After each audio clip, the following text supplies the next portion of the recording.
Hello and welcome to Media Rumble. I'm Chris and this is the Star Wars Senate.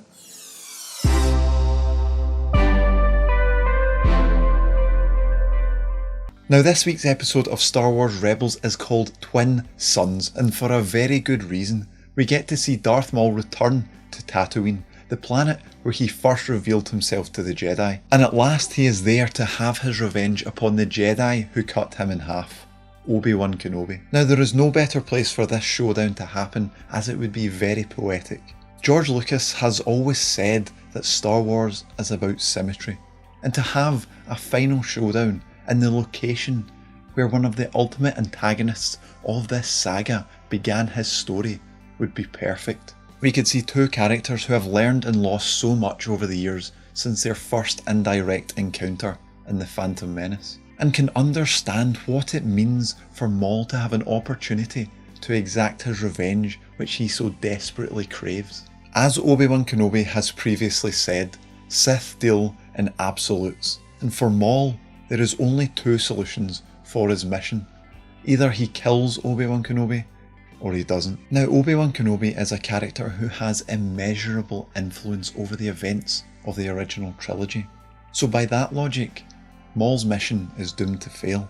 Because discounting an absolute miracle, there is no possibility that Maul inflicts any lasting physical damage on Obi-Wan Kenobi. And knowing that Maul has already murdered someone that Obi-Wan Kenobi loves, I highly doubt there is much more damage that he could do to Obi-Wan to affect him mentally.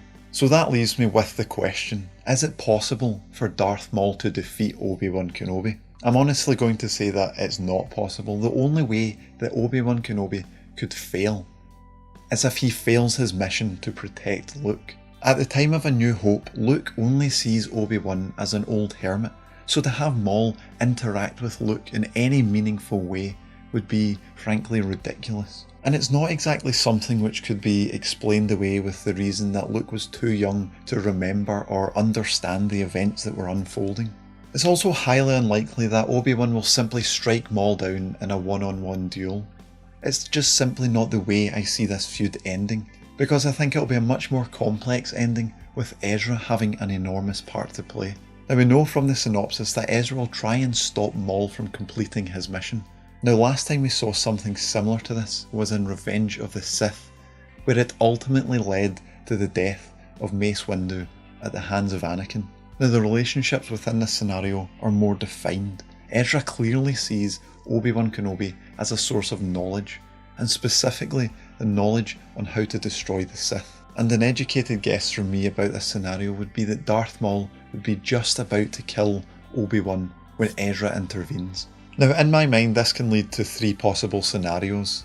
Either Maul gets killed by Ezra, Maul escapes, or Ezra surrenders himself to Maul in exchange for Obi-Wan Kenobi's life. Now that final possibility is an intriguing one. Knowing the history between Kenobi and Maul, could Maul drop all of that for the chance to take Ezra on as his apprentice? And I'd honestly love to see where they take the storyline from there, because I've spoken before about the interesting possibility of Ezra joining the dark side, but to see that happen in the TV show would be something else.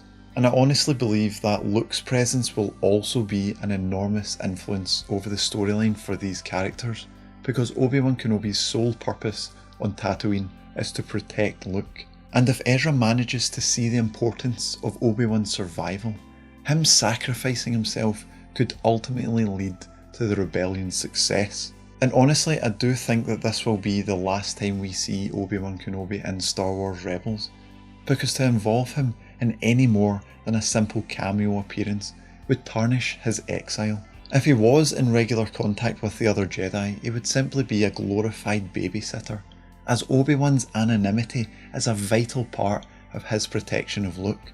And it is unfortunate that we're unlikely to see Obi-Wan Kenobi in Rebels again, but I'd much rather that they'd done things because they were logical and made sense, rather than just simply do things to service the fans. Now admittedly, a majority of these series about this episode from me are quite far of a reach, but I think it's important to actually have that inquisitive spirit about these episodes, because for me, It helps me invest in the universe and these characters a lot more. So how do you think this episode will influence the remainder of the season, or the show in general? Let me know down in the comments next to any more opinions you have about Star Wars. I'd like to thank you for getting this far in this video, and I'd love to hear your opinions on how I've done.